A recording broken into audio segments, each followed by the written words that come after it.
Hey y'all, Hi. Me. welcome to this beautiful, balmy Bay Area summer where it's like 50 degrees outside. Cool it now. You always get us flagged. No, just kidding. And now I want to listen to some New Edition.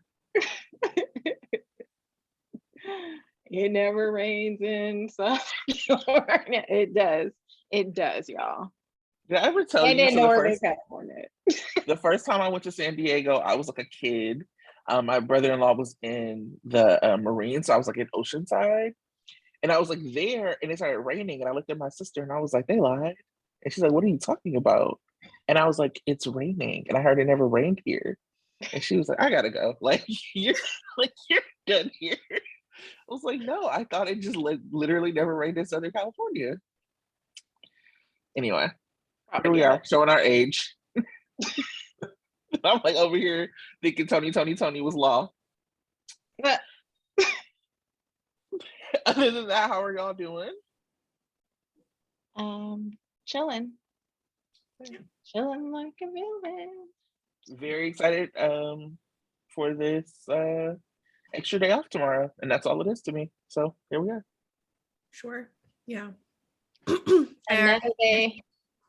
Another day to do chores. That's depressing. Well, I am, newsflash everyone, I'm going out of town next weekend, so I like to have my place clean when I come home. I'm one of those weirdos, so I need to do my chores today. That's that weirdo. I always love the idea of that. It has only happened to me a couple of times. Usually I wait to the very last minute to pack, so I leave in disarray.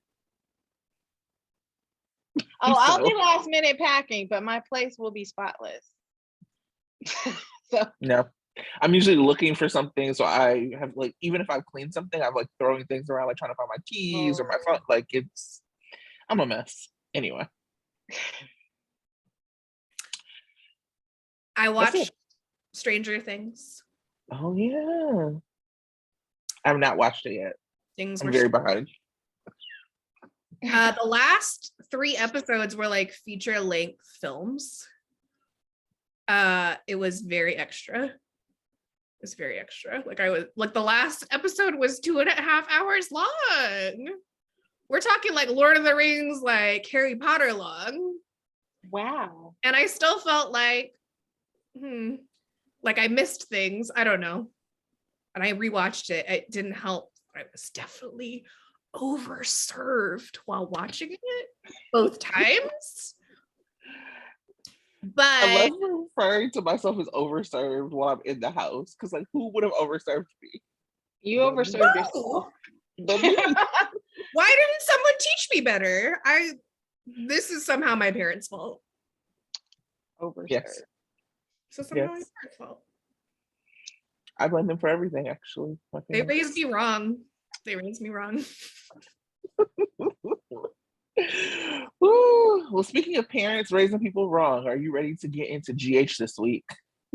Look at that. Perfect. Segue. Perfect. Look at us. I have a recap for you. Let me say, I just like picked out the things that I found to be super important. I usually get our recaps from Soap Central. Shout out to them. So if there are things that you're missing, whatever, I like recommend going to Soap Central. So here is the week. We start the week with a reminder of Valentine's triumph as ELQ's CEO. Lots of initials. He has retained his position, and Ned is now chairman of the board. Sonny informs Brando and Dex that they have to get along. He's going to put them in there. This is our get along shirt. Sonny says that even though his family doesn't want anything to do with him right now, they are off limits, and Dex knows that. All right. At the MetroCorp pool, Olivia confronts Nina about her presence there. Nina reminds Olivia that the Crimson office is still in the MetroCorp, and she spends her money there with clients. Sasha tells Olivia if Nina isn't welcomed at the pool, then neither is she, causing Olivia to back off with a warning to Sasha to be careful with Nina. Nina and Sasha talk about Wiley and Sunny when in comes vampire-looking Willow, clearly sick, but not too sick to read Nina and Sunny, who just arrived. It was really the most I've ever liked Willow, as an aside, that she looked like she was about to die, and she used her last breath to say fuck you to Sona. Loved it. Anyway, Willow faints, caught by Sunny, of course, and Sasha insists on taking her to the hospital. Chase tells ELQ that Jordan suspended him without pay for punching Link. Diva, let me say meeting. Brooklyn calls Gregory to cheer up Chase. She heads home, and when she gets there, she's upset that Ned voted against the Qs and let Valentine retain power in ELQ. Stick a pin in that, I have something to say about it. Drew and Michael also continue fighting with Ned, and Drew leaves to tell Carly the news that, girl, you broke. And Michael decides that now is the time to step up his plan against Sunny, which I am now calling Operation Dunkin' Donut. Chain coffee for all. Anyway, Michael gets a call from Sasha and rushes to the hospital to be with Willow. They find out Willow is pregnant, and honestly, I can't tell if they're happy or not. And also, it's not clear if that's actually what's wrong with her. But moving on. Sasha overhears that Willow is pregnant, and that sends her into a tailspin towards the shady paparazzi and pills just in time for her upcoming television appearance for Deception. What could go wrong? Carly and Drew meet with her financial advisor and find out that not only did she not have enough money to buy back the Metro Court, but she doesn't have 30 days that she thought she did. So, yikes. What is Caroline going to do? Ava and Nicholas meet with Scotty about their divorce. The plan is for them to split Catherine's assets 50-50 and remain a couple. Esme overhears this and after an awkward exchange, pulls Nicholas to the side and asks him to get her internship back at Spring Ridge. Ava, for whatever reason, decides against the divorce. I don't know. Free my girl. Esme continues her busybody quest and finds Rory at the pool. She strangely also asks him for help to get her internship back and attempts to play. And he attempts to play her and says he knows someone who can, but he has to put the number in her cell phone. When she won't give it up the phone, in walks Trina. Not happy to see them together. At Kelly's, Spencer tells Cameron that he found Esme's mother in Portugal with the help of Uncle Victor. His plan is to tell her this and get her to confess for the information while giving her the head start to skip town. The problem? It's all a lie. Spencer convinces Britt to run a DNA test for him to make the lie more believable. He wants Cam to get the DNA from Carly and Joss, which really to me begs the question, where is Avery at? Because theoretically, it should be easier for Spencer to get the DNA from Ava and Avery. But anyway, he heads to the pool to support Cam in their DNA quest and sees Rory and Trina at the pool. And we get the return of jealous Spencer, now with the neck crank. Speaking of our niece, Trina, we find out that her trial date has been set. Curtis basically is like, now it's time to get to work. Hat Daddy, Curtis, and TJ assemble as Trina's Avengers, and we have another set of people who are supposedly trying to take down this one teenager with the burner phone. Back to Trina. She's at the pool with Joss and tells her that Curtis is on the case and admits that she likes Rory. The last thing I'll cover is Valentine and Anna. Anna talks with Felicia about Valentine's shady behavior and Victor overhears her. Valentine sees this and pulls a Demi Lovato to his dad. And for those of y'all who are not super online, it's really the get a job, stay away from her meme that Valentine pulls on Victor. Like, get away from her. Anna agrees to a second date with Valentine, and Felicia just smiles, playing the role of me and the rest of the Vanna fandom. Anna admits that she also likes Valentine, and we all swooned. And we see Valentine and Victor meet up at a Metro courtroom Valentine, what are you up to? Mm, mm, mm. And that is our week, or that's at least the week that I'm talking about. What did you feel about the week? What were your favorite moments or your favorite moments?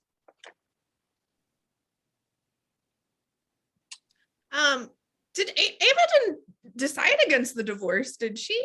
I thought she did. I thought it was something I weird. thought she was like hesitant about it, but I think they're still moving ahead with it. Because like she was like, I can't help but believe that this will be our undoing, but I didn't feel like she left it being like, so we're not gonna do it.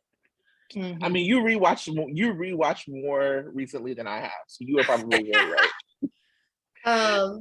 For some reason, I thought she was like, I guess we're not going to do this, but you are probably very right. I will go back and I will update the show notes. I have one more recap note. Tell me. Jealous Spencer before he talked to Cam, because that's part of the reason why he barreling through. But I liked your editorializing. It flowed better than the show actually did. So I did it. That's all right. I make that note because Jealous Spencer was my favorite moment. Easily. There are like other things that of course I loved, and I'll talk about that more about what was working on the show. But as far as like just a standout moment, I mean, Tracy, you were with me. I was screaming. I was just like, ah! Both because, you know, I still believe in Spencer suffering. Although he has been, you know, he's been crawling his way out of a hole. But I also just appreciate how well Nicholas Chavez does it. You know, he makes you feel a little sorry for him because he looks so pathetic, but also like how sorry I feel for him doesn't cancel out how hilarious I still find it to be. And the neck craning was yes. tops for me. Yes. I really enjoyed, shockingly really enjoyed Hat Daddy this week. Yes. When my favorite moment absolutely was him getting on the phone and being like, what's cracking, baby? Like, I loved it. I loved the whole conversation. I loved him just like being in the moment. Like, he just really worked for me this week. When TJ walked in and he like kissed him on the cheek, I loved it. Like, the phone conversation was hilarious the whole time. And then when he got off and like went back to business, and it reminded me, because I never really liked him as a character. And it reminded me that like some of that was so much of the writing. And I actually do have a note about like writing, especially for characters of color lately. But like now that we are over the hump of like the talking in circles and not knowing what was going on with him, he actually has been very entertaining. His like scenes with TJ are really good. His scenes with Trina are really good. But this week, he was great for me. What's cracking, baby? Like, he just reminded me of my uncle so much. I was like, I loved it. I don't know. What about you, Tanya? What did you like? Or what was your standout moment? I blend my standout moment with performance of the week. Bam, let's do it. I can't help it, but I enjoyed every last minute of Valentine winning. Right? I mean, I was cracking up at just every single thing that he did, and he was so extra about it. Like, yes. Maintaining board at ELQ, making Ned chair. I was cackling at him taking pics, telling Martin to put it on blast. reserving Kobe steaks and wine. It was priceless.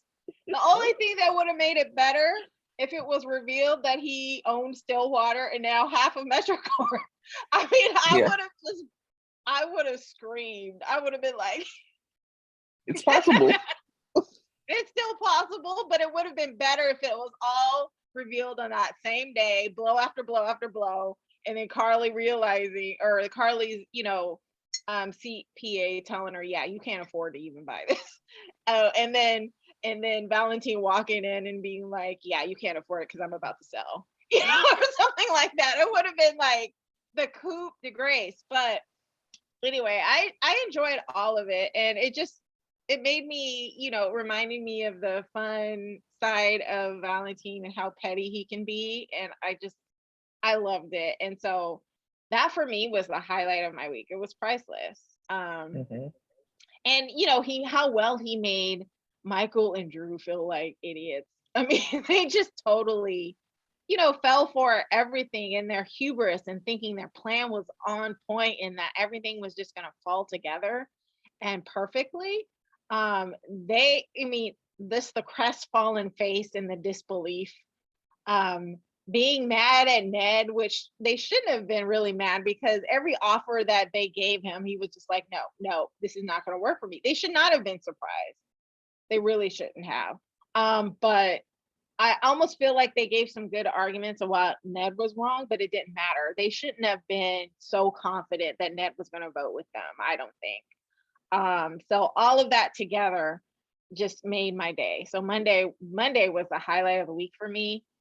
So I just want to give it up to JPS. Just amazing. And even the later on in the week where he's being flirty with Anna, and then all of a sudden I gotta go, and just like blowing her, like, wait a minute. So he blew her off again. He's really clearly still in love with her, wants to be with her, but he's just like hot and cold, and playing espionage with Victor. I just love it.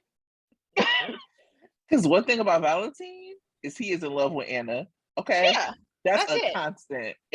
That's not going anywhere. And I think it just really speaks to the power of JPS as an actor.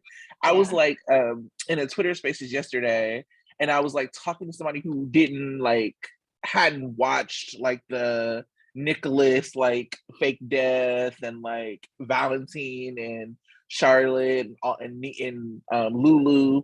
And so I was like explaining that like time period, and they were like, wait, and we like Valentine now? And I was like, I know, right? That's like a testament to how good James Patrick Stewart is, because there's no way you could have told me a couple of years ago that this would be like the person I rooted for. I actually have a lot of feelings about the ELQ merger, and I don't agree with Ned. I like what Ned did because it's good for the show, but I don't agree with Ned. But like, I didn't care that I didn't agree with Ned because I was so happy that Valentine won. I loved it. His pettiness was just pitch perfect.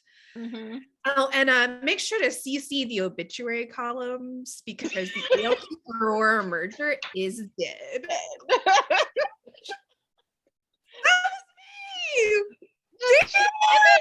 Going to the MetroCorp and just chilling by the pool, just like ain't nothing going on, and Carly and Olivia being like, "What is he doing? What is he just doing?"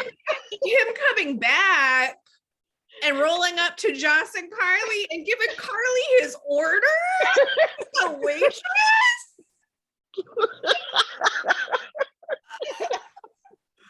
My God. But then I also love how that was such a great contrast to how he is the second half of the week. Because the second half of the week, he shook up. Right? Because he's like trapped between whatever is going on with Victor and his love for Anna. And even Anna, as he left, it was a little bit like hurt, but she also was like, he's usually smoother than that. And that was like such a great assessment. Because even when the water's hot, Valentine's smooth. Right. So whatever he's got going on with Victor, and the fact that he knows that Anna has got to be onto him, and like all their everything that was unspoken in their exchange with Felicia, and when Felicia like stepped away. Delicious. What can't they do? They're so, I mean, I feel like we gush every week, and I still feel like it's not gushing enough. Right. They are perfect. It's so good. And let me just tell you about how Finola Hughes drinks her tea. I was like, I want to drink my tea like this. This is like, it's like a dance. It's like very sexy, very elegant. I was like, let me take some tea drinking lessons. Okay, Finola got it. I'm with it. Let me rewatch that because that's fascinating. I want to. Here I am trying to figure out how to drink my tea. Finola knows, and Okay. it's perfect. Anna Devane is perfect. If Finola did a Zoom about tea drinking, it would sell out immediately. I totally watch And it. I would be there. And I would be there. In a super Zoom. Absolutely. Tell Like us more about your technique. And so like the combination of how good she is and how good JPS is, and also how much JPS knows how good she is. Mm-hmm. What did he tweet about her this week? I swooned. I'm like, how y'all making me swoon in real life and on the screen? Their power. Legends. Yeah. Absolutely. So what's working for you? Besides them?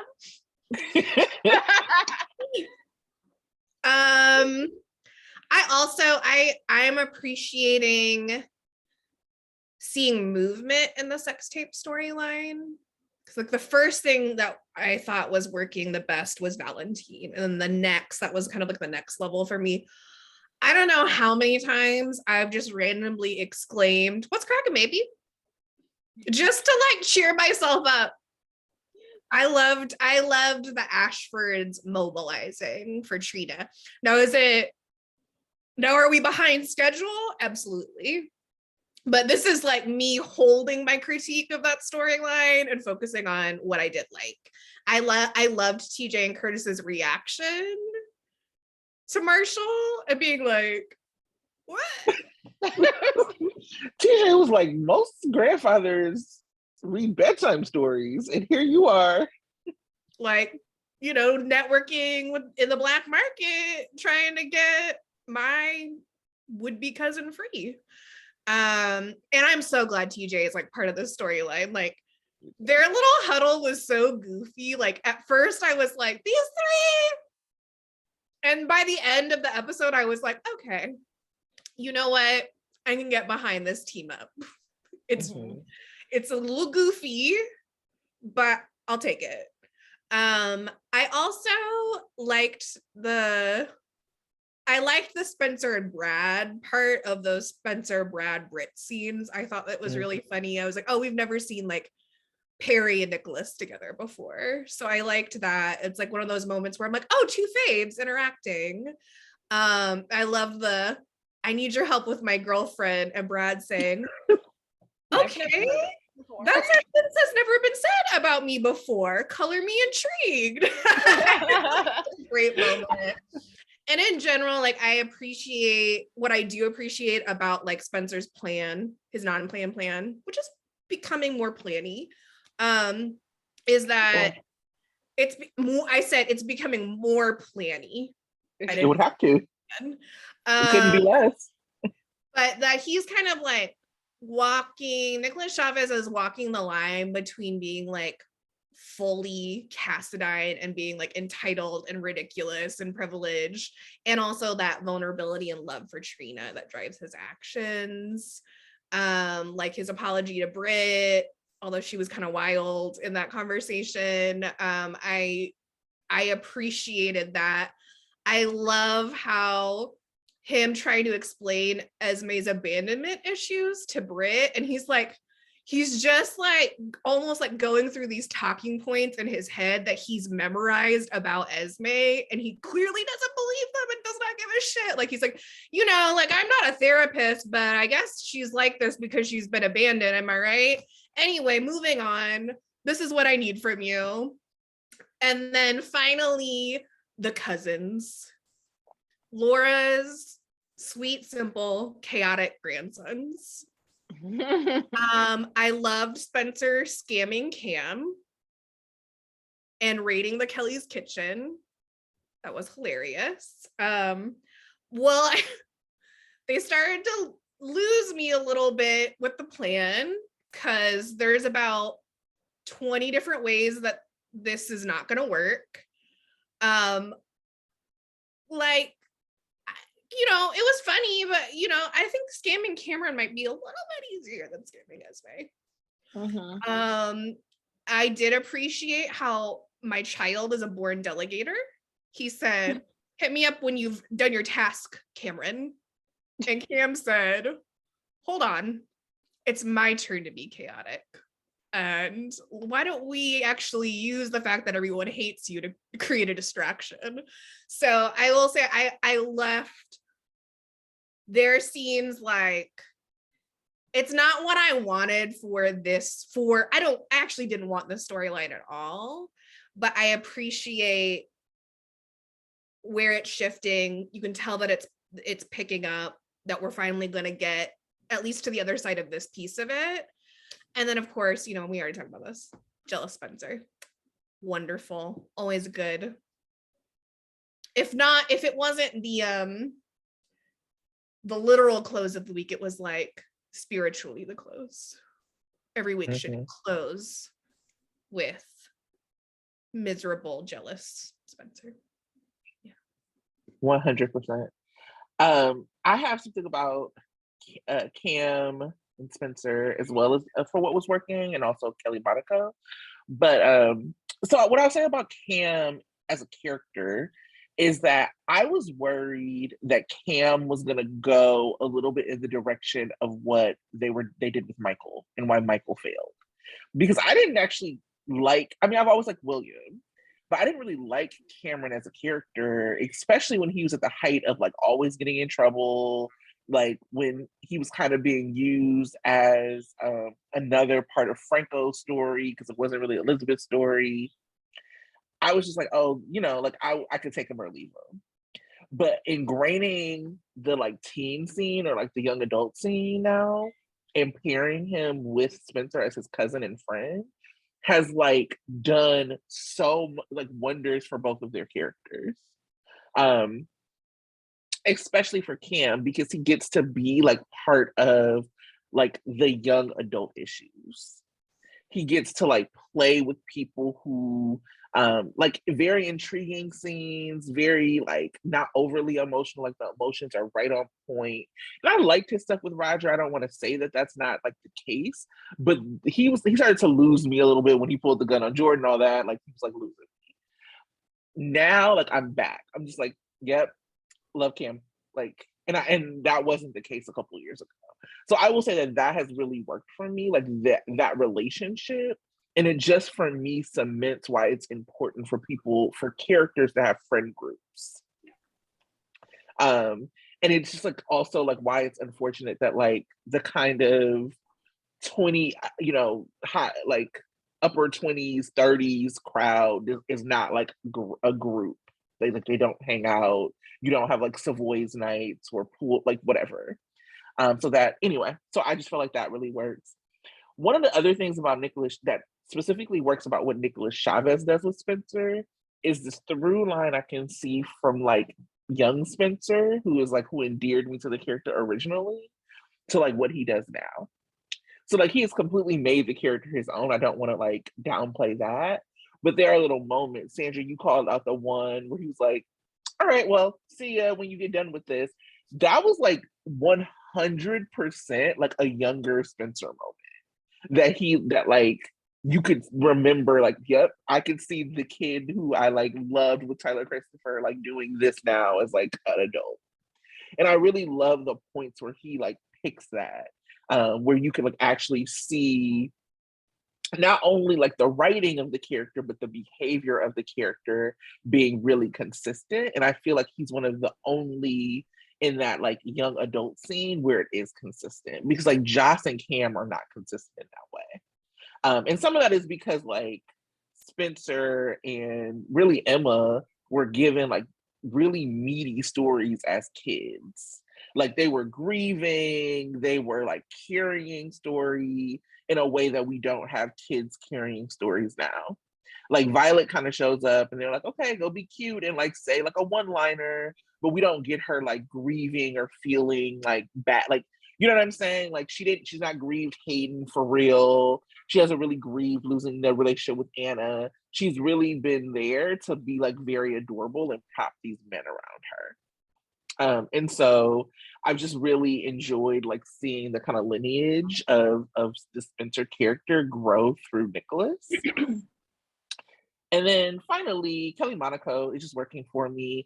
I think Sante has just, I think, grown more into a couple that I love more and more every week. And they're given so little. And so it's really Kelly and Dom. Like every time I look up, this fucking bum, Cody, is like breaking up their dates. I'm tired of it. We don't get them in their like element. GH doesn't really know how to write happy couples, or couples who are like settled. And the settling that we get from Sante, not like that they settle for each other, but the settling into being a couple that we get from Sante is completely about the way Dom and Kelly play it. And I think just like tracking again Kelly's relationships over the course of her time on the show, it's just about like when she is so good at the little moments that remind you that somebody's a couple. The stuff that can't be scripted, like I'm touching your face, I'm gonna hug you this way, or I'm gonna hold your hand, or when we walk past each other, even if we don't have scene or like words together, I'm gonna remind you that we're in a relationship, that we are not two people who happen to just interact. We're two people who are like in love with each other. And Kelly and Dom like really pull that off in a really great way, even when they're not given anything to work with in the script. So that was the most I've ever said about what's working in a long time, even though I was just a little shady when I said it. So yeah, what's working for you? Part of what made the Monday scene so great for me was not only Valentine winning, but Carly losing. And so I'm not a Carly hater by no means. I actually like Carly. She's like one of my favorite characters.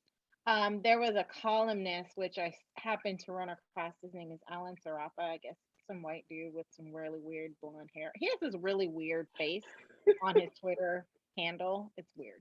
But anyway, he wrote a column. Yeah.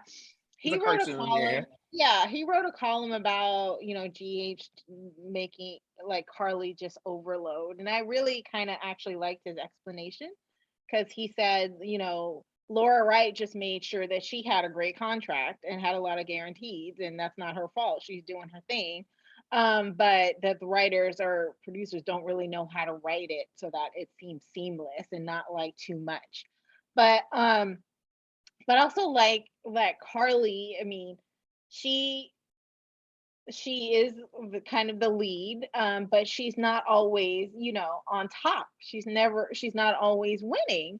And this is another demonstration of, in her ego in her belief of Michael and Drew, she decided to play it a little, lottery or whatever, and some insider trading, and decided to just buy up a bunch of stock thinking that she's going to come out winning. And she even was like kind of talking to her mom and her daughter and almost celebrating, thinking all the things she's going to do and with this money, and she's just going to be rich cat doing stuff. And then all of a sudden no, the deal did not go through. Aurora stocks are failing, and she's losing money, and she might even lose half her MetroCorp. And I like this story because it's going to show, I think, what Carly's mettle is. I mean, she doesn't have Sunny as a backup anymore. She's going to have to figure this out, and I like that. I'm very intrigued by that. Mm-hmm. Carly has never been someone that's always been on top. She's had to struggle. She's had to fail. She's had to fight back. And sometimes she fights back in a way that's off-putting to other people. But eventually, it'll work itself out. But I like having Carly go through this struggle. It's not just her being nosy. I mean, her nosiness is what got her into this situation. So, but she's gonna have to learn at some point, and this might be her, bottom. I don't know, but we'll see. But I like being able to see that struggle, and so I'm enjoying that. That's working for me right now. Yeah, I mean, resident Carly fan here saying, Yeah. there's no way for me personally, Tracy, to be a fan of Carly if she doesn't get smacked down every once in a while. And that article by Alan is interesting because it's a little bit old, actually, and I saw it making the rounds on Soap Facebook, and it was actually being used by Nina fans to talk bad about Carly, and I was like, did you read the article? Because that's not. Yeah. I don't feel like you read the article. I feel like all you saw was the Carly's on too much thing, which is right in a lot of regards. And I think to the credit of the article, it is right that they don't know how to use her. One of the things I like about, and we talk about Days, I think a lot only because I watched that's the only other show I watch, is that Days doesn't really have extras. And part of the reason they don't have extras is because the other characters are in the background. So you do your front burner story, and then you become the support of other characters later. Or that's at least what I've observed over the past 8 months of watching. And GH doesn't know how to do that. You just hop from one story to the next. And so we have a character like Elizabeth who's celebrating her 25th year. And I mean, nobody thinks I'm an Elizabeth fan, right? That's not what it is. But I am a fan of treating veteran actresses with respect. And if we're gonna have her here, let her anchor her own story. Let her be in the forefront. So we've had all this Carsona time, and then instead of putting that on the back burner, we're getting a boyfriend for Brid, and we're doing all this other shit for Sona, and putting Carly right back in the forefront of the ELQ story now, as opposed to saying, okay, let's rest y'all. Carly will see you running the restaurant and supporting your kids or whatever. And now let's move Elizabeth and Sam and other people into the forefront.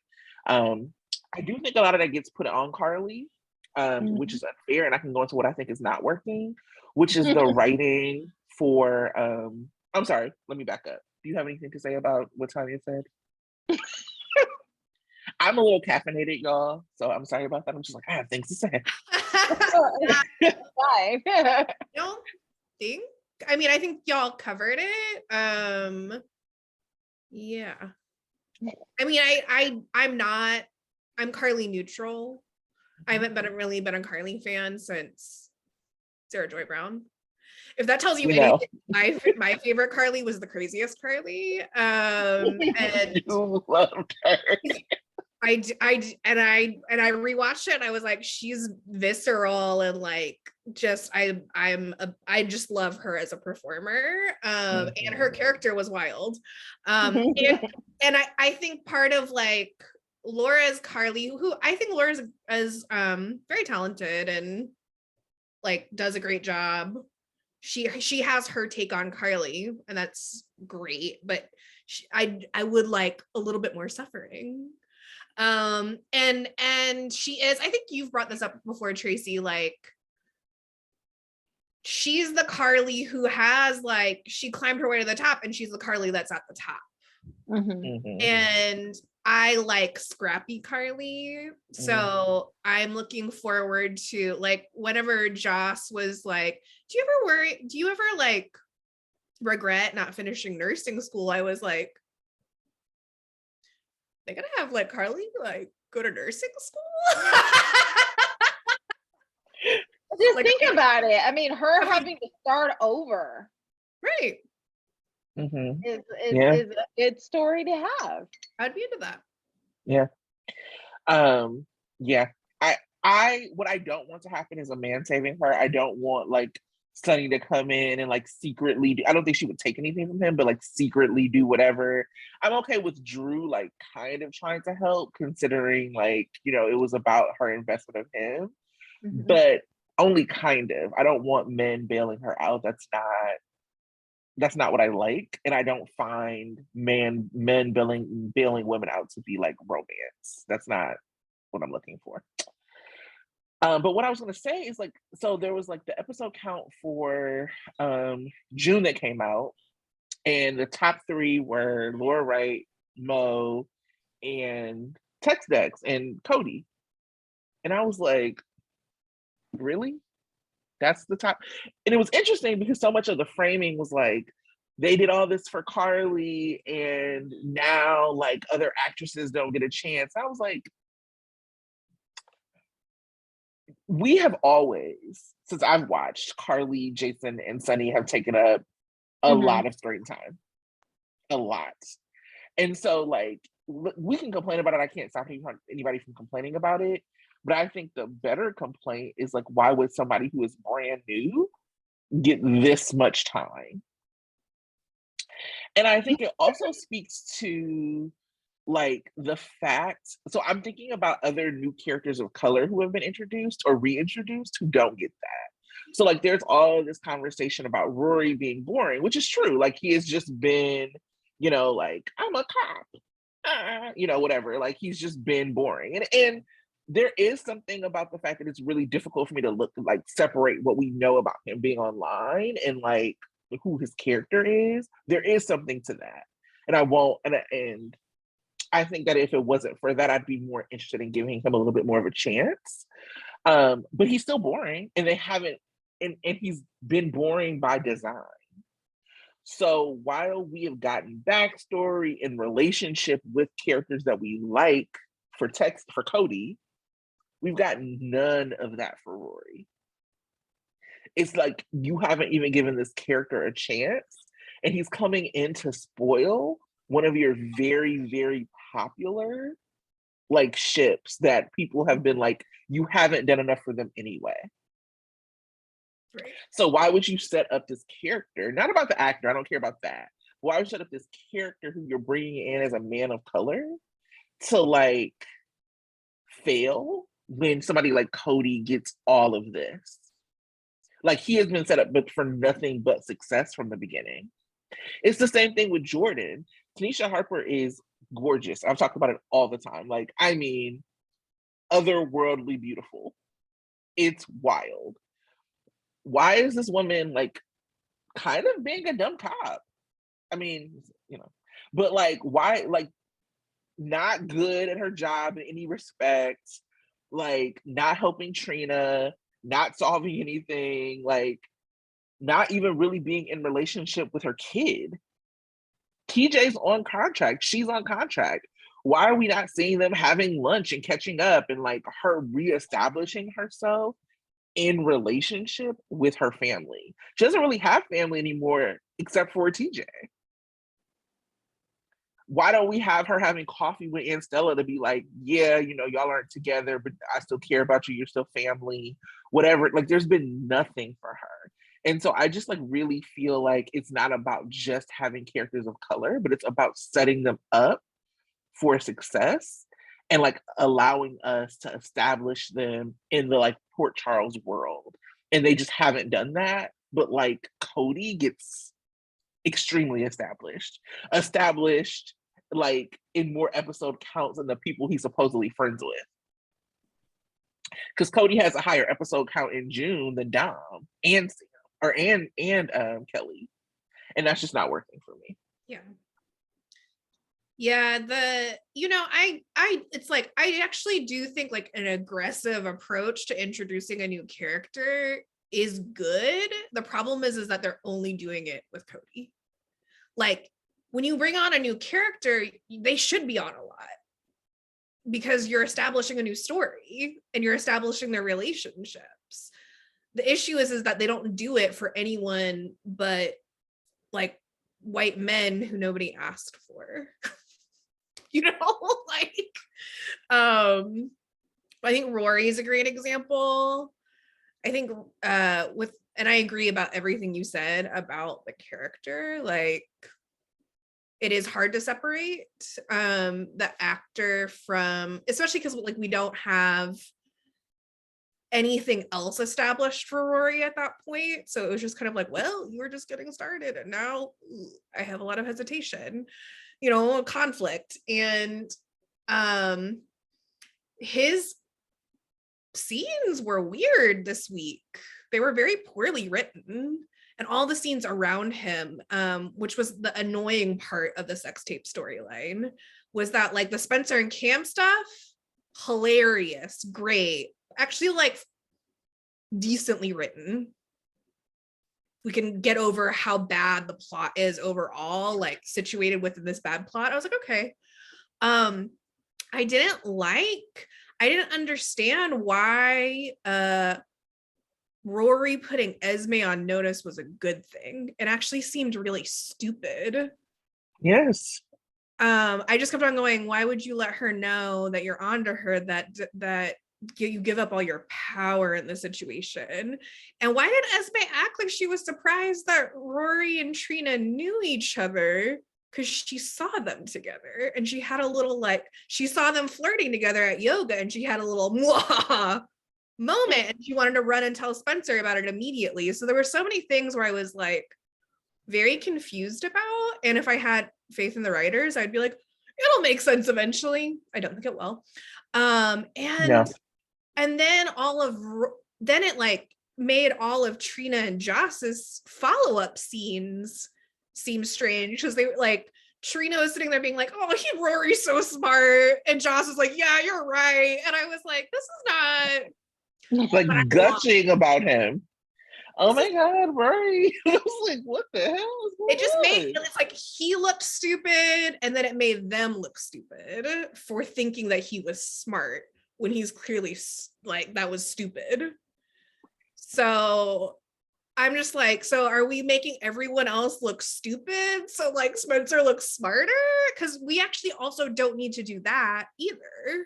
Right. That's an unnecessary overcorrection, because Nicholas Chavez is also so good. Spencer doesn't need to be propped like that for a million other different reasons, like besides the fact that the character is like rich, privileged, entitled, blah, blah, blah, whatever. Nicholas Chavez is such a good actor, he doesn't need to be propped. Right. He'll make us like Spencer. The prop man. Yes. He makes us like Spencer when we absolutely should not. So there's no need to make other people look stupid to make him look smart. I would say the other thing that's really not working for me is the Quartermains. I don't know if this is surprising to you, but it blows me away that like, I'm complaining about the Quartermains, even though I've actually liked the ELQ storyline more lately. It's like the most I've liked an ELQ storyline in a while. That's because they brought in Valentine and Carly to make it interesting. Right. Like Valentine's smugness, like they gave you someone to root against the Qs for, which before even he didn't have necessarily. Like I'm always team Valentine over the Quartermains anyway, but like his shit was shady before and it was like a little bit less rootable. And like bringing in Carly and having like there be real stakes, right? There hasn't been real stakes in okay, so the Quartermains lose control of ELQ again. Right. And what? What's the impact? There's no impact. Y'all still rich as fuck. It doesn't matter. But Carly losing the Metro Court, that's stakes. And that's like altering the course. But they would never do something with the Quartermains that actually was that bold, which is ridiculous, because I'm like, you're trying to sustain something that was killed like well over a decade ago. So what is it? Are we sustaining the Quartermains, or do we need to take them in a different direction? I think we need to take it in a different direction. And I think a great person to start with is Ned. I'm a Ned hater, but I think the background of that's important is that I actually dislike Ned so much is because I used to like him. Like I liked Ned and Lois. I was very disappointed when Lois left the show. And they've since stripped away everything that made his character interesting, and made like part of what made the Quartermaines interesting also was that like everyone was really different. Right. And like you had all these like clashing, competing personalities, but they had like a through line of Quartermaine dysfunction and like loudness and talking over each other. Like there was a through line that didn't require them all to be just like obsessed with ELQ and like boring corporate people. Like actually ELQ wasn't always the most important, because like Alan and Monica were like running the hospital. And like all this other stuff. So it's like, why does just like keeping Ned in this box of like being in and out of CEO of ELQ is also not serving his character. And it's not like, I'm just ready for Ned's midlife crisis. Like I'm beyond ready. And I thought that was what it was going to be with Alexis. I was like, okay, like Ned's having his midlife crisis. Like, let's bust up this marriage. Like, let's go in a different direction. And then they just doubled down and made him just as boring as he's ever been. So, Quartermaines, no surprise to anyone, are not working for me. I'm very tickled. That was probably very tickled giggle. Taya, what about you? I mean, a lot of what's not working for me is what you've already touched on. Cody is not working for me at all. I don't like. Shocking. I mean, what you said has made him work even less for me, about how he's being propped up more than some of the newer characters of color. That's made him even more annoying. But just in general, I don't like his character.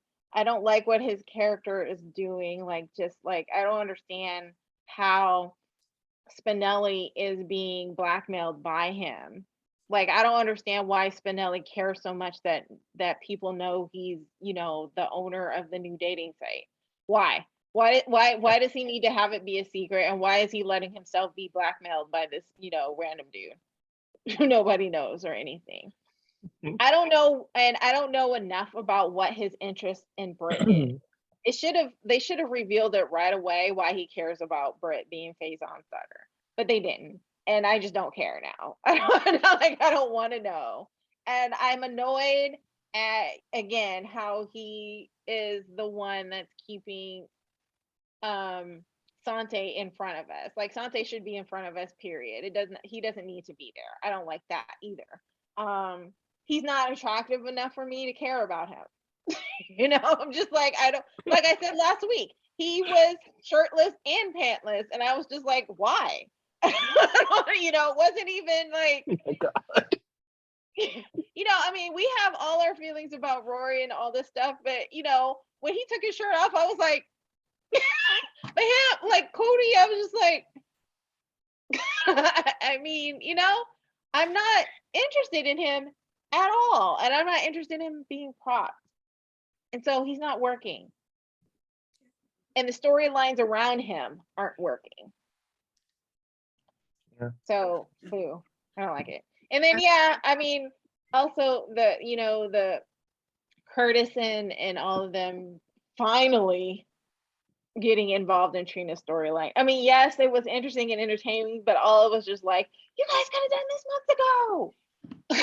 Just like, I was like not happy that they're finally in the mix, but I'm glad. I mean, I'm glad they can have a whole moment and, you know, pretend like they're actually helping the situation, because they aren't. So you did not think we're not moved by What's Cracking, Baby? I mean, it was entertaining. I was like, oh yeah, that's Uncle. But I'm like, no, you're not doing anything more than what Trina has already established. What's cracking, baby? What's cracking, baby? I did, with the piece around the Sante propping and their tired backs. Their backs should be tired for other reasons. You know what I'm saying? Yes. From Like, Dante breaking Sam's back. That's why her back should be tired. Yes. Yes. And like, so, Mac, Felicia, and Spinelli is to Maxie's kids as Sante is to the entire canvas. Because like when they're not babysitting Dex, they're babysitting Sunny, they're babysitting Alexis, they're like figure out what's going on with Spinelli. I mean, like, stop. Michael, like Willow, Harmony, may she rest in peace. But like, what like, why are they the babysitters? I hate it. And I was intrigued by the idea of Cody coming to town because I thought he would have actually more consequence to the Sante relationship, but he doesn't. It's not like he knew some really deep, dark secret about Dante that's going to affect their relationship. Apparently, they were just friends. I don't care. They went to summer camp. I never knew that Dante went to summer camp. Oh my God. But Dante had to go to summer camp because he was a little juvenile. I love when Tara calls him Dante's horse friend.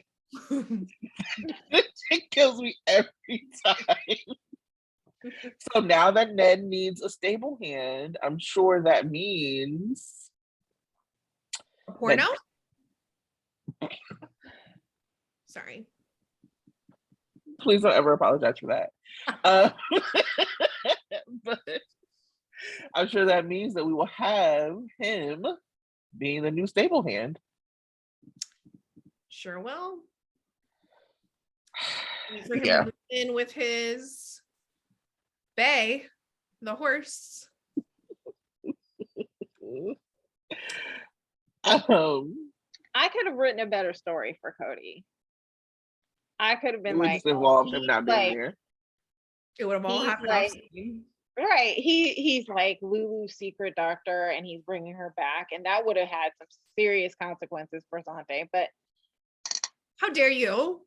How dare you say such a thing? So you want to have Josh Kelly and have him bring Lulu back? It would have been more interesting than what he's doing right now. It's not a better story because it involves Lulu. I'm going to have to disagree there. I'm going to have to strongly come out against your opinion. You're like, I'm sorry, no, this is not. I remember when people were like, somebody on Twitter was like, you're a Lante hater. Yeah. Yes. I am. I definitely am. I barely tolerated them. What if Dante chose Sam over Lulu? I just don't want Lulu. I mean, I would be okay with Lulu if Julie came back because she was like a tolerable Lulu, but I'm good actually on her. I didn't hate Lulu when Julie was, because Julie was way more self-righteous than her thinking she was right than that. She could act. But she could act. And I remember when she read Liz down in the hospital, I still watched that. Oh, I enjoyed those. I enjoyed when she came after Liz all the time. I mean, she could enunciate. No good sleeping with my brother, slut.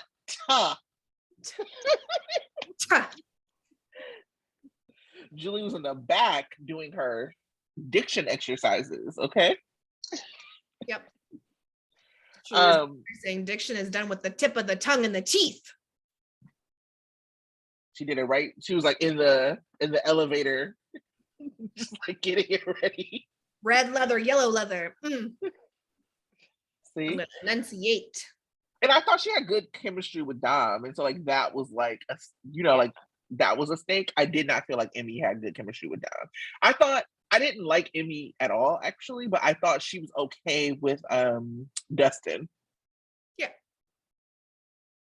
But that's also because I like Mark Lawson. And as a matter of fact, if they would have brought Cody as Mark Lawson, I probably wouldn't dislike him so much. Yeah. Because I actually like Mark. So anyway. Let's just write Cody off because he's pointless. Let him ride a horse off into the sunset. I would love it. No notes. let's move to some hot takes. Y'all want to just do like round robin? Sure. What did I have? Round robin. Oh, loved Trina's outfit this week. Oh, it's That bikini was beautiful. Thank you. Yeah, just shout out to, I guess, makeup and clothing department, because when Willow looked ill, she looked definitely ill. So great makeup. I can't shout that. I can't shout out what. I'm sorry to come out against you again, Tanya. That what did you call the palette? It looked like an Urban Decay eyeshadow palette. Like I saw a little shimmer, like a little purple shimmer. And I was like, I could lend you a matte palette if y'all are just like couldn't afford one. But the shimmer, why was it shimmery? And you know me, my Twilight loving ass, I was like, she looked like when Bella was pregnant with Renesmee. Like this fetus is sucking the life out of her. What kind of sickness does this to somebody? Is this what And for pregnancy like does? what, only a couple hours too. Like literally. And it was all gone. Because she did not have that eyeshadow on She just in needed the that. hospital. In the hospital, orange yeah. juice. She just needed that orange juice that Nina got her. A saline drip. I assumed in the back she got a saline drip. I don't know, because it was just miraculous. You know, we really had a whole episode about whether or not Willow ate breakfast. Did she? Did she not? I don't know. Did she eat breakfast? She doesn't remember. Maybe she didn't. Oh, well, we need to know. We need to know. Mm-hmm. I have what is that note? Oh, me. Sasha could go too. When when Nina was like, I was like, why does Sasha it can know? go too. when Nina that must have been me typing that when I was watching. When Sasha was telling Olivia, like, if Nina's not welcome here, I'm not. Take your ass like, too. Bye. Like, yeah, that would have been hilarious if Olivia was like, see ya. I also love that like Tasha came to town as a whole ass scammer, scamming Nina, but then Olivia's like, you need to be careful of her, Sasha.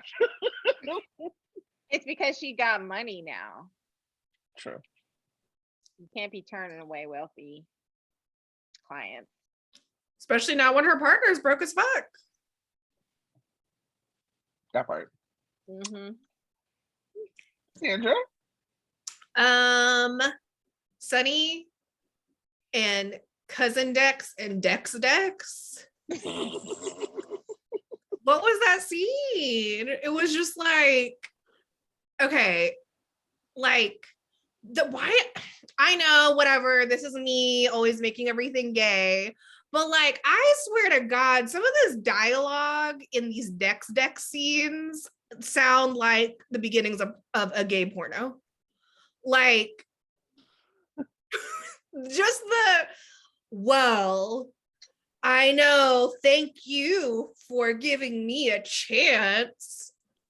What's going on here? And all the scenes with him and Michael are very like, I'm ready for you. Like, what's happening like here? Michael's like, you have my attention 100%. You have my full attention. No. I don't think this is what y'all think it's giving. Unless this is what you were going for. And then that's what it's giving. One of my notes is Brando and Dex tension. Now kiss. Right? Okay, it's not just me. I'm like, maybe it's not be around you so much. It's fair. I've sharpened your lens. You're welcome. Your cultural lens. But also just like Sunny being propped up by these like bland ass men who I can't ever tell the difference between them is killing me. Cause you know, like, you didn't like the sunglasses? See how like Mo's just like, yeah, I got Sunny has a sports car. I mean, we'll never see it because they don't have the budget for that. But he's just like, yeah, I have a sports car. Oh, why don't you get my sunglasses, little boy? Those scenes were killing me. They were killing me. And Mo in that blazer. But like, he also, I'm just gonna go off on him. Sir, Please. Stop dyeing your hair. It's like he is gray and then it's all black. And then Dante is all salt and pepper and looking very distinguished. And then, his dad looks like, okay, I had a friend in college who had to have an intervention with her dad because he was doing the spray on hair and he thought it was making him look young. And she had to be like, Dad, I'm sorry to tell you this, but you look ridiculous. And she had to sit him down and have an intervention. Like, you are not actually making yourself look younger. You're just making yourself look crazy. Why am I picturing Rudy Giuliani sweating his hair down? Yeah. Oh my God. Just like right now, that's coming to my mind is I saw someone say, because I don't want to take credit for it. I don't remember who said it, but someone said, someone tell him to put the Just for Men down. Put it down. It's okay to age. Next hot take. Yes. did we decide not to talk about Marcus? Oh, we can talk about it. No, I'm always down. We're already in that vibe. We're vibing. Why did I see an Instagram post? Him, I guess, going to Maurice Bernard's dressing room. And Dominic was doing Maurice's makeup, which was hecka brown, which I didn't understand. But then comes Marcus, was like, hey, can I interrupt you or something? And then he does this dance, which is so offbeat. It's like crazy. I was like, what are you trying to do? Because you can't dance. Why? Like, I don't understand. That was the most random, unnecessary, uncoordinated video I've ever seen in my life. Now, Maurice Bernard has done videos with, his sons on the show, which I thought were entertaining. But this, I was like, why? Stop. Quit while you're ahead, Marcus, because it's not working. And I was just like, ooh, dude, he needs to relax and sit down. He needs to quit while he's behind before he gets further behind. Right. Just sit down. You're hurting yourself every time you stand up. Oh Lord, the Marcus slander. So Marcus gives like one of the Soap Opera Digest quick takes, and he is like talking about like the whole ick storyline. And one of the things he said that like got really, I think it was interesting on the timeline. So it's two things actually. One was him being like, he told Avery he wasn't a creep, which is like the most creepy shit you could say. Wait, he tweeted that to Avery? No, he said that in like the little quick take that he told Avery, that he wasn't a creep. And then there was another thing that he said that was like, I think more interesting to me, which was like, he was like trying to explain his process of like how Nicholas got to this point and like sleeping with Spencer's girlfriend. And he's like, well, after him and Ava were like fighting, Nicholas was like suicidal and he was drinking and he was desperate, and Esme came through and basically like saved his life. Let me tell you something. I've seen Nicholas. First of all, I know Nicholas better than Marcus Paloma knows Nicholas. Cass and I, okay? I've seen Nicholas be suicidal. I saw it when Emily died. Nothing that Marcus did made me think that he was anywhere near suicidal as Nicholas. So I don't know if you're saying that your acting was bad or that you just be making shit up, or both. It's both. It's both. Because that's That was not, I can guarantee that was not in the script. And you know, like, I understand actors do have to like make decisions about their character. They have to like fill in backstory, whatever. That felt like a pretty big leap to say, like, to make that kind of connection of like he was going to kill himself. That's not really grounded in this character at all, or in what happened prior to that scene, which was just that him and Ava had the same ass fight that they always have about Esme and Spencer. Like, the stakes had not heightened. Yeah. It was like literally the exact same scene they've been having. And why would he do that when his relationship with Spencer is actually better than than this iteration of them has ever been? Right. Like, it didn't make any sense. There was another actually big piece of that also didn't make sense, of his soap opera digest interviews. I don't remember if it was this last one or this week. Everything's all confused because of the preemptions. But he also said that Esme blackmailed him. Right. It's weird. And that's not what came across on the show. I did not pick up on blackmail. I picked up on manipulation. So again, if there was like some wheels turning in that empty ass head, I sure didn't see it. Like, do I believe that Esme would blackmail him? Absolutely. There's not really what came across.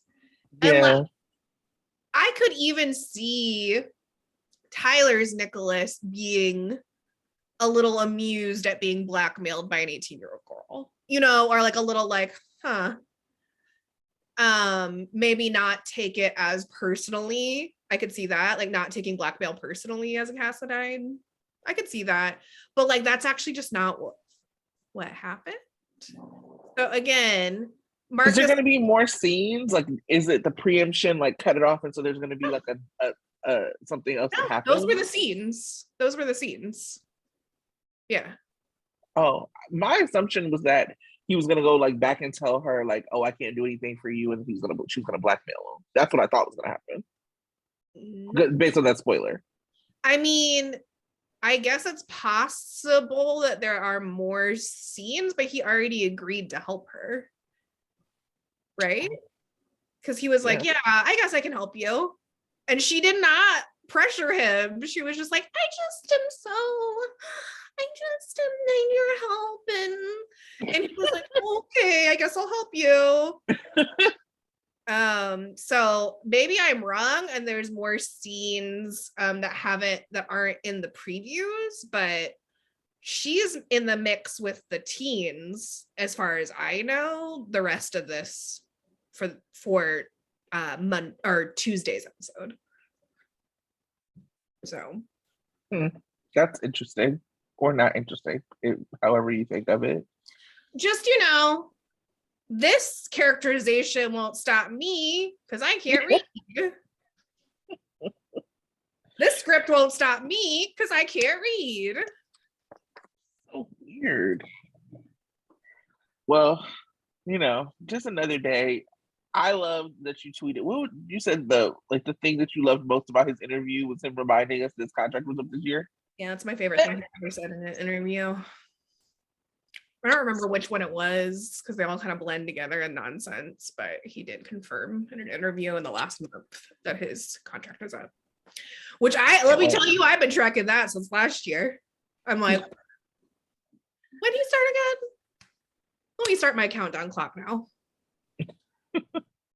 Well, maybe he'll text Frank and he'll get, re-upped. Frank, please don't. Text me. Yeah. Let me help you. Text us, Frank.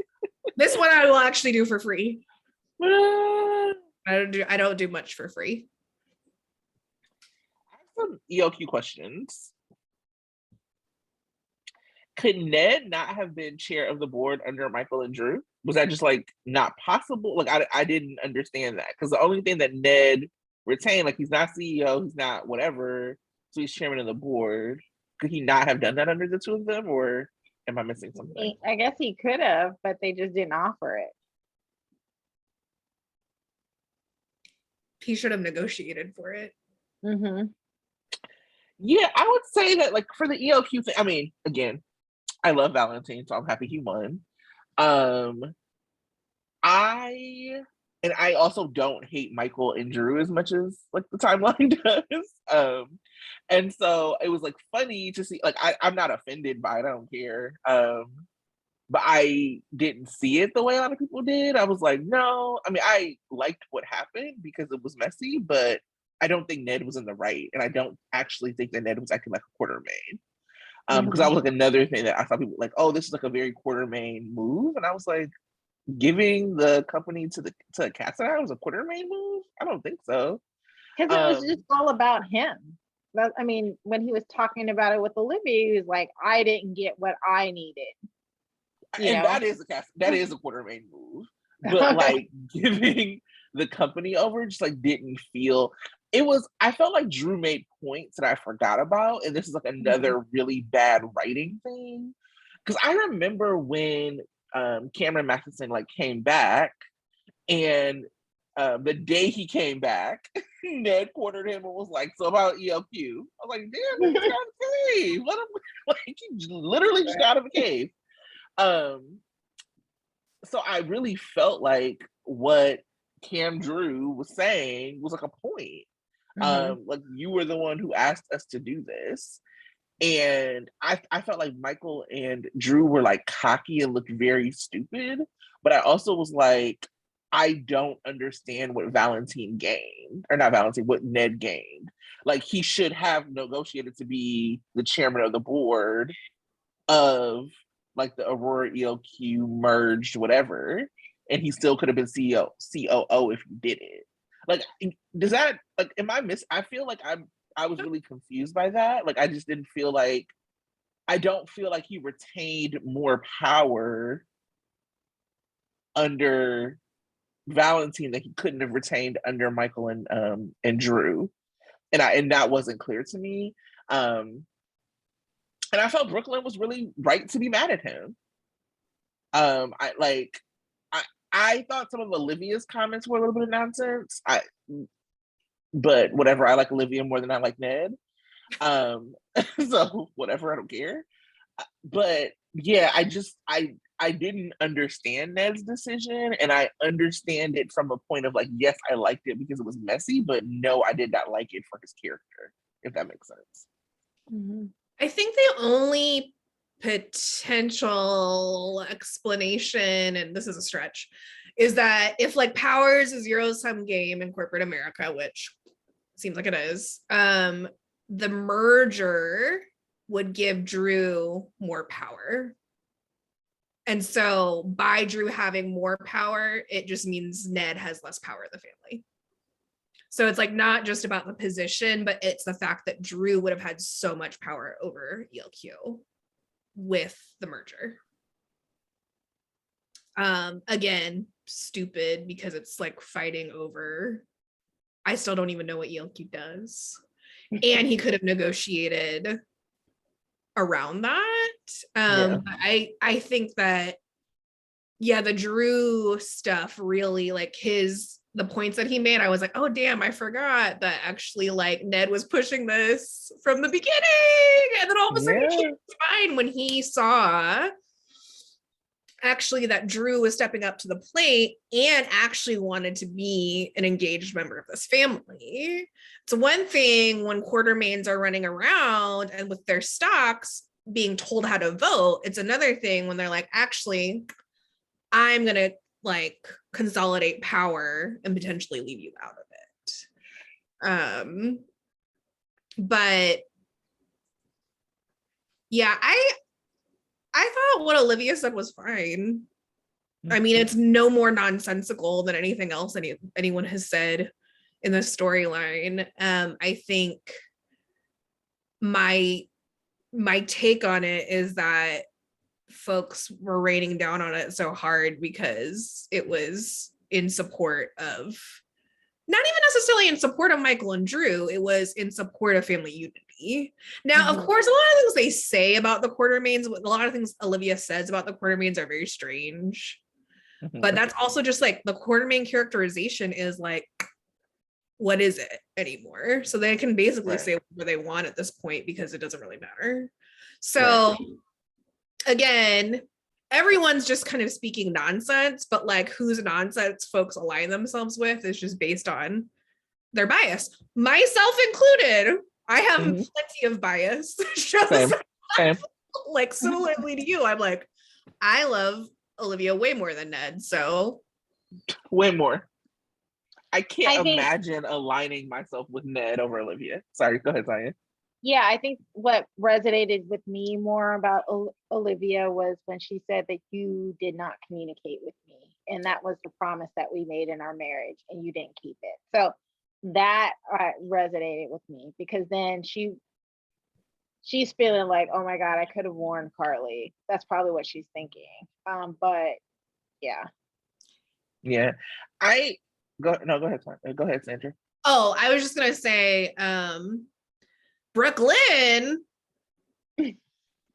as you said, she made a lot of points. And I really actually appreciated her perspective too, of just like, you dragged me, you kicked me out of the house. Yeah. And then you did worse. Right. Worse than I did. That was like why I was like, why is Willow in this scene and so present and so opinionated when, girl, don't you need to be at nursing school or passing out or something? And like BLQ is not there. Like it just didn't. I was like, why is Willow here? It didn't make any sense to me. And I'll say that I also felt like it was like this really weird line where Ned said something. So Ned was like going at Michael. And Drew was like, why are you going at Michael? This shit was me.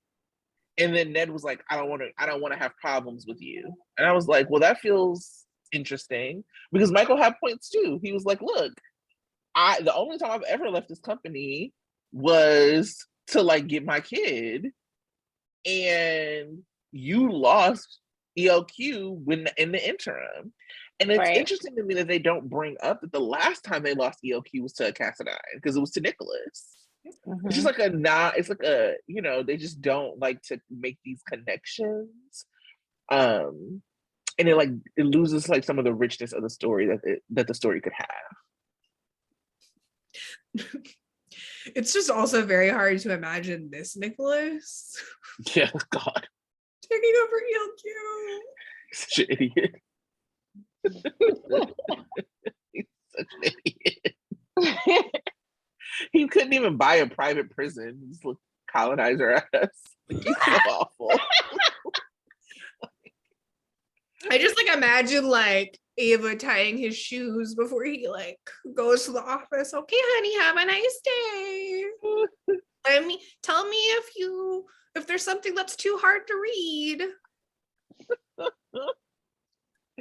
You know?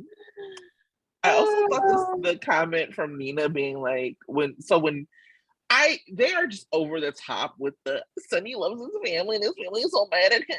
Like, stop it. Who cares? Like, get the fuck out of here, Sonny. You are the one who chose to do what you did, and now they're doing what they did. I don't want to hear anything about how much you love them. You out here in a fake relationship that you barely, when they was like, are you anything together? Like, we're dating. You too grown for this. Are y'all together or no? Anyway, like the comment where he was like trying to find out what's going on with ELQ that has nothing to do with you, that has nothing to do with Michael's safety. Right. Get out of the business, Sonny. And then for Nina to be like, don't worry, let Willow go. I'll just ask Valentine. Why y'all in the business? Go find something to do. I thought y'all were rising. No. I didn't like it when Nina was after he dropped her off at the hospital. And Nina was like, well, they should have been more grateful that you caught Nina. It is literally the bare minimum to catch a collapsing person. Right. Them from falling on concrete or drowning in a pool. I don't think that requires anything. Gratitude. I mean, fine. Yeah. I mean, I'd be grateful to like a random stranger, and I would hope they would also just do the same. If I saw a stranger collapsing right within my reach, I would hope I would grab them and keep them from falling into the pool and drowning. not just collapsing, but choreographically turning to make sure that I could fall gracefully. I definitely thought she was gonna. I was so disappointed that she didn't fall in that pool. I definitely thought the pool was gonna happen. Me too. That's where she should have fallen, in the pool. I was so disappointed. And then if Sonny drove in and saved her, then Nina could be all upset and offended. But that did not happen. But his die would have Would have been running. Oh no. That's why they couldn't. That's why she couldn't fall in the pool. That was a fresh dye job. Okay. Then he put the sunglasses on with His fucking sunglasses. I was like, I love it. It was so ignorant. It was so over the top. I'm sorry, I had one more ELQ thing that I forgot. Lucy was rocking that dress. Oh yes. I love Lucy so much. She's just such. I feel like people, like, as neurotic as she is, like the characterization that she has, it's not easy to keep up with over time. And she brings it, and she's consistent every single time we see her. Lucy is doing Lucy, and I love it. I'm a fan. Count me as a Lucy fan. Yes. And I do love, the white dress move. Like, I'm here to fuck up your life, and I'm gonna be wearing a white dress when I'm doing it. So shout out to that dress. Shout out to Carly's white dress. Shout out to white dresses that are not about unromantic weddings that don't actually end up happening. They are about making money moves. Power moves. Because who is making more money moves than Lucy? I'm talking about Lucy, a realtor. Lucy is running a cosmetics company. Lucy is using her swing vote for ELQ. Lucy is the true swing voter. Don't let anybody tell you different. Lucy is, what else? She's just doing the thing. She got a new man, apparently. And she said, honey, you don't have to work. I can keep you. All right. And that's true. She can probably pitch in for some of the alimony that he owes. Nobody's doing it like Lucy Coe. I'm just gonna say it. And I'm really grateful because I think that she not live in LA, so we get her when she chooses to kind of come down, and so I'm really grateful that actress that Lynn is still doing that for us, because when Lucy Coe's around, it's about to be a scene. I love Lynn because she's kind of the anti-Lucy in real life. Not that I, of course, love Lucy, but Lynn's a rancher and an environmentalist, and she was talking about she's you know what, when I become Lucy, but I can't ever lose the rancher hands. She was like, I'll be working these hands. I don't want to catch Lynn's hands. No. Lynn, I want Lynn to defend me. If I was in a fight, I'd be I pick Lynn. No, she's great. I love TJ and Portia supporting Epiphany. Yeah.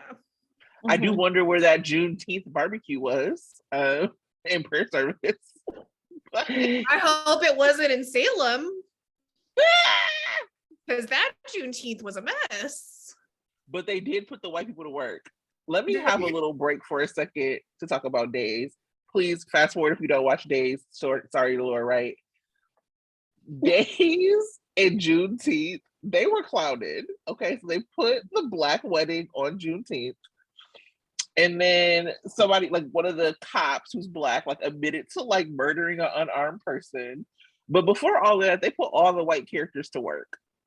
They was okay, so you're gonna perform the ceremony.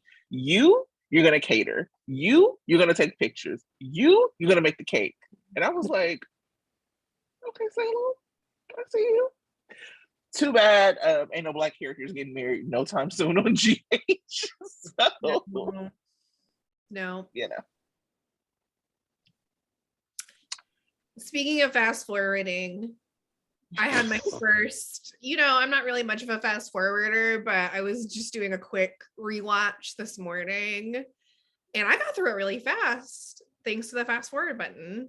There were whole episodes where I'm like, oh, I'm only watching like a set of scenes again.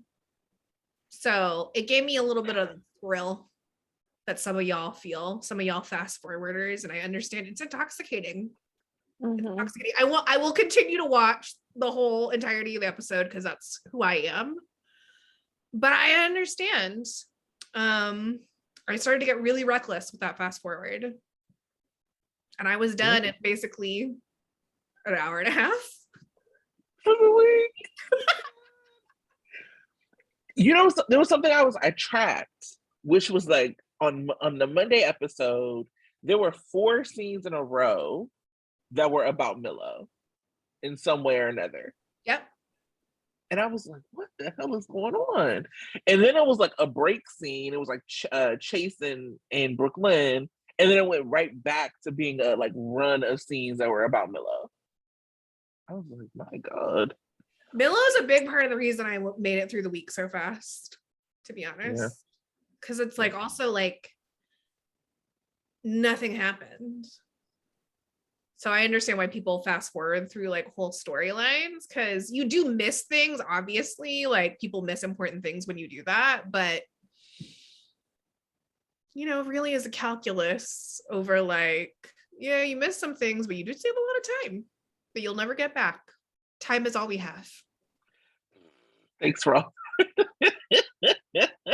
Yes. Well, I don't feel bad because I don't have a lot of time. So You're reclaiming it. Reclaiming my time. I know we gave a shout out to Lynn about Lucy. I also want to give, I think we talk about her a lot, but I want to give a shout out to Bonnie Burroughs about Gladys. Because here's the thing about Gladys is that Bonnie has really mastered like the push and pull of Gladys. There is something about that character that she could be insufferable. Like it would be very easy to push Gladys into that territory. But like Bonnie goes right up to that point and then pulls it back. And some of that is writing, but a lot of that is acting. It is the ways in which she moves and the way she inflects tones in certain places or like faces she makes. She does it right up to the point. And that is like a real talent because I did not like Gladys when she first came around, when they had her like with Dev and all of that. But like seeing her with Brando and Sasha, for me, she's one of the best parts of that story because she really cares about them, both Brando and Sasha, but that does not stop her from being a mess.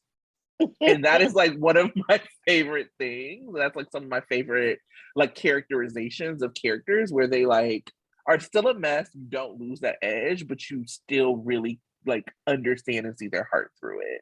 And that's like such a talent that comes from actors that I really like appreciate from Bonnie. Yes. Yeah. She looked very good in that suit. Yes, she did. She had her power suit. She's like, you know what? This show may be crazy,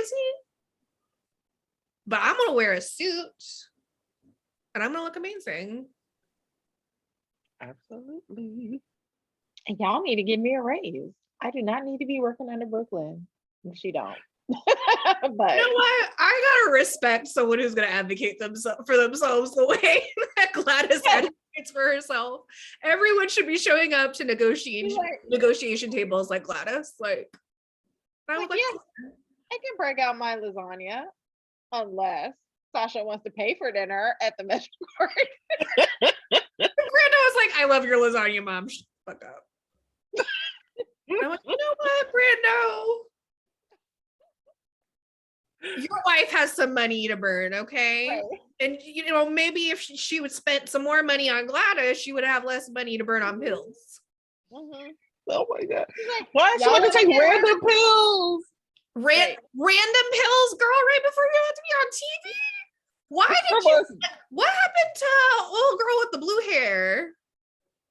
Now, she was a consistent source. Why are you going to this paparazzo? It's very strange. Yeah. Random pills, getting pills from someone who blackmailed you. Now, I've done some wild things in my day, but I'll tell you what, I've never taken pills from someone who blackmailed me. But then that's kind of the source of addiction. Like you get so desperate, you do silly things. So Listen, I don't know. I'm saying I've done some silly things. But not like that. I've done some silly things, but girl, you rich, you got too many options for this. Yes. So let me put on my Spencer apologist hat. Oh, it's been a while. Brit, get over that shit, girl. Yeah. Do not talk to my child this way again. I'm tired of you. Why are you still salty? Agreed. He wasn't wrong. He just shouldn't have said it. Damn. I mean, so I did not like what he said. It was like over the top and disrespectful and all that. And I'm also like, girl, you letting this 18-year-old boy bother you way too much.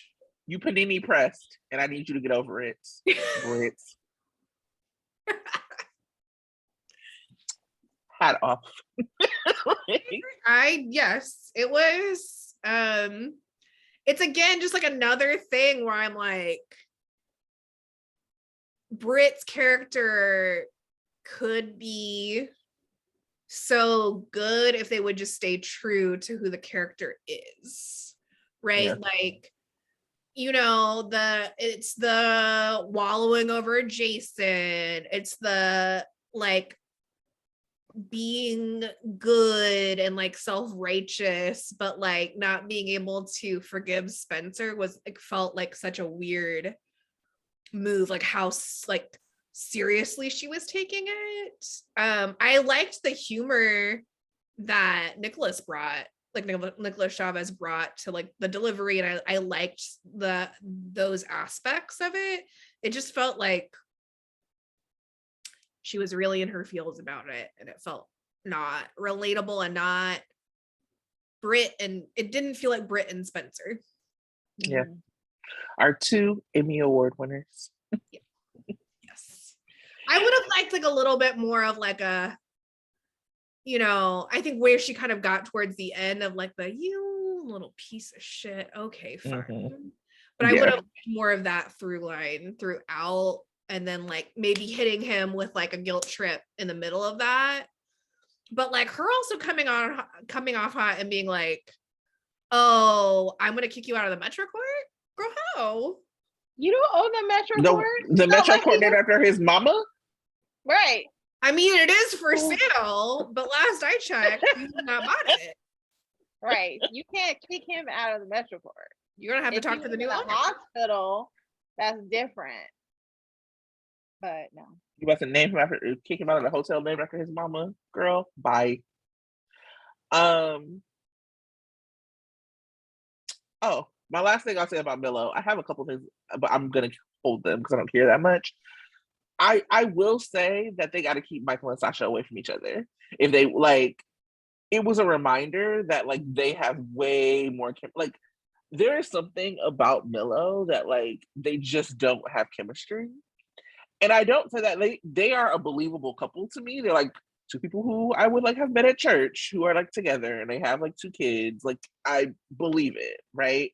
But it's not like real chemistry that either of them have displayed with other people.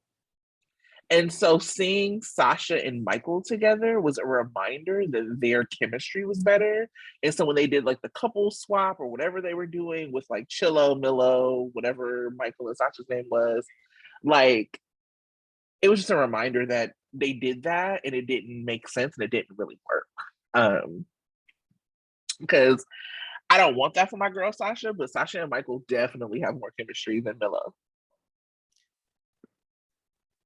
That's why they had to give Milo another baby. Yeah, God. And so, you know, they maybe.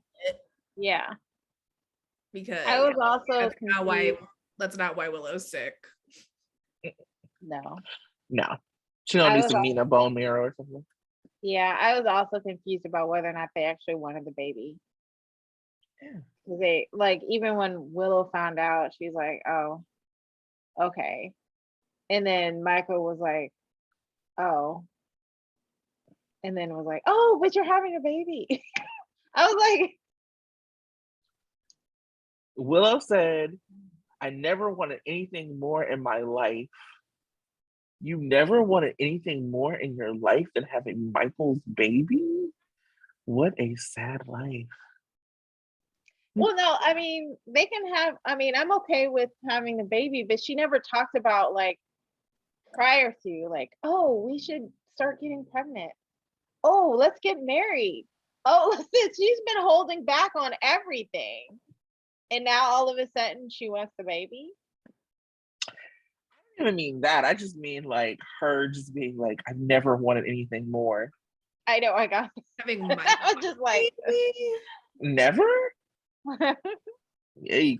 if this is what you looking like you never wanted anything more, I'm sorry. Right. I'm missing something here. I missed something. yeah, because she's not demonstrating. She has not demonstrated that at all. I'm interested, and this is starting to get into like, forward thinking. It's not necessarily in the previews, but there's, I know there's scenes with Katie and Cassandra coming up. So I'm assuming that means since Terry's an oncologist, that Willow has cancer. And so I'm curious is fine. Curious is the word I'm going to use. I'm curious to see how they're going to handle this pregnancy storyline and the conversation around abortion. Because surely that's going to come up. And I have to say, I don't think it's going to be good. They haven't really demonstrated any range around this issue. What's the last time they talked about abortion was Lulu? Yep. And then that was awful. Oh my God. That's part of the reason I don't fuck with Greg Vaughn's Lucky, to be honest. He was awful. Oof, it was bad.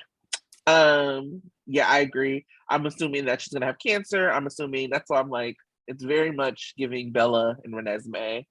And that she's gonna need Nina's bone marrow, and that's how it's gonna come out that that's her mom.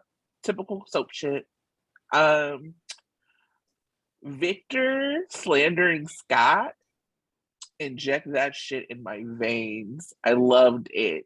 Lisa was even looking like, like, Kathleen is like, I'm supposed to pretend like I don't want Victor Cassidy Sheffield? How? It's just not realistic. It's not realistic. And did y'all peep that Bobby clocked Carly's feelings for Drew?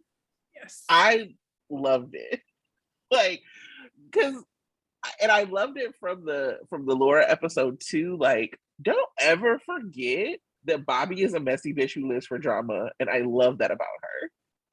We don't get enough messy ass Bobby. They need to like let my girl come be. I mean, that's why I loved it so much. The scene that she had with Nina, it was a reminder, like, oh no, Bobby will get down. Okay, they have like sanitized Carly. Carly ain't even packing the Nina shit in the Metro Court, but you're not sanitizing Bobby. Jackie's even probably like, no, we're not doing that. Like, if I can't slap a bitch, I'm not showing up. I have a note. There's not enough slaps. This is not in line with my character. I love that because it also feels like a throwback to like Bobby historically hating Sunny and being an anti-Carson shipper, which same. It's another reason, one of many reasons why I love Barbara Jean. We've been on the same page, and also was like an agenda shipper for Carjacks. Yeah, that's how much I hate Sunny. So I very much enjoyed. I was like, and I feel like it's like Drew was always like the person who the moms want their like Yeah. daughters to be with, like when he was with Sam, and Alexis was like, Team Dream 3000. Yes. It's just like how much Monica loves Sam. Yes. Monica's like, I don't give a fuck which one of my sons you're with. Whoever. Dig up AJ, whatever. I just want you to be my daughter-in-law. And I love it. Like, Monica does not give a fuck. She's like, Sam can do no wrong. Love her. And same, Monica. Same. Yeah, I just love, and the last thing I'll say is two things I love. One, love scenes. I love the three generations with Bobby, Carly, and Josh at the table together. And love the prospect of Chase not being a cop. Just daydreaming about it. It brings me so much joy. Agreed. Agreed. Like, oh. Release your job. Release your job, Chase. The Great Resignation to hit Port Charles. Release your job. Sandra really yelled, release your job.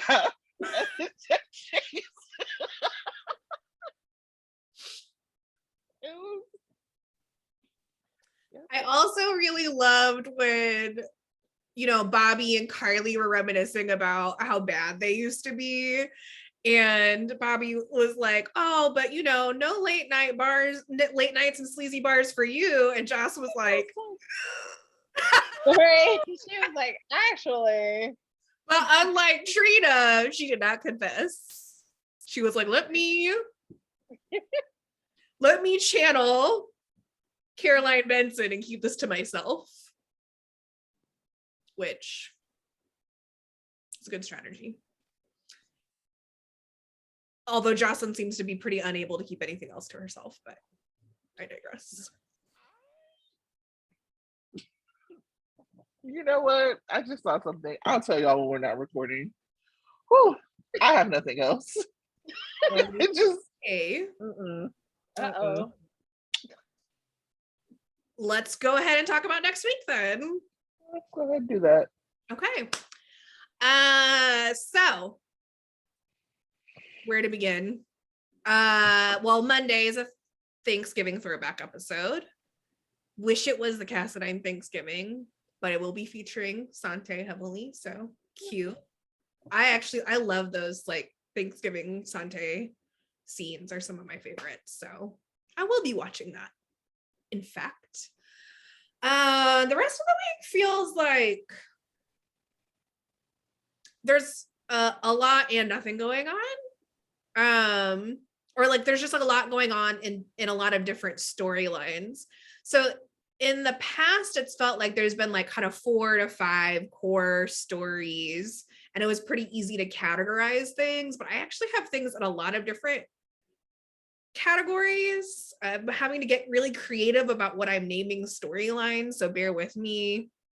But I thought that was interesting just to note from a high level for story, is that we're seeing a lot more of that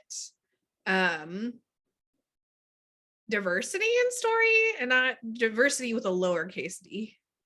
So for better or for worse, it's been a little unfocused, but I do like that it felt like more evenly spread than say May Sweeps did, which was like the least balanced, which has been in a really long time.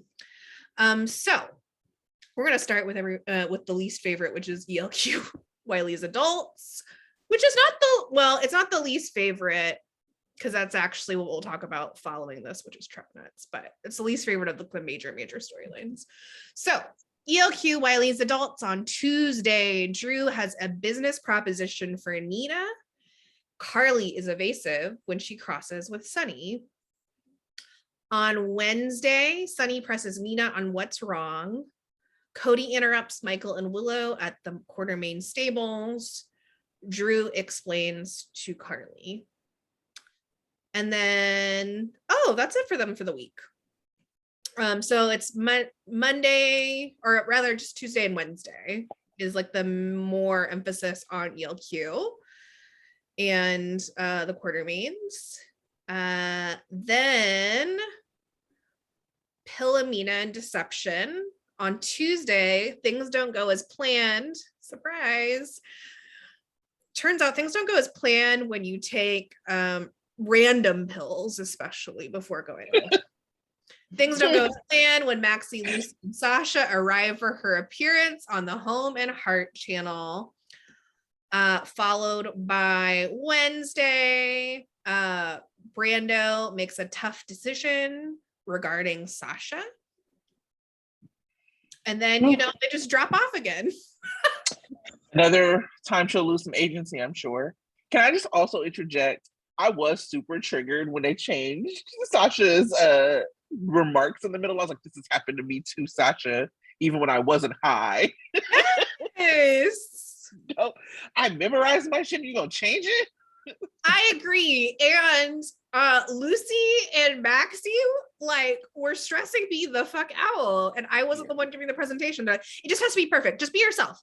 Just be yourself, but not yourself. Because yourself is not sell yourself. And I was like, okay, Sasha, I understand a little bit why you're on so many drugs, why you're taking random pills. So yes, then we have, I don't know, Sante and Truck Nuts. I don't know how else to talk about this storyline because that's basically what it is. Mm-hmm. On Tuesday, Cody enjoys a meal with Dante and Rocco until he spots Spinelli. So we're getting more of that. Great. And then Wednesday, while talking with Kevin, Britt receives an unexpected item. Friday, Ned and Olivia have different assessments of Cody. As Britt and Terry connect over work and dating, they're interrupted by an unexpected arrival. For the sex tape, we really just have Tuesday, so continuation of our last scenes with the kids. As Cameron and Spencer put their plan in motion at the pool, it goes awry.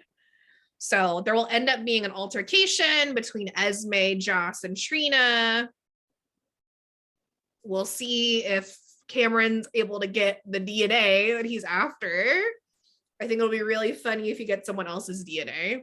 What if he gets I want Willow and Nina's DNA to get in the mix somehow. That would be interesting to me, if only. Or they could just steal the DNA results that Carly has, just swipe them.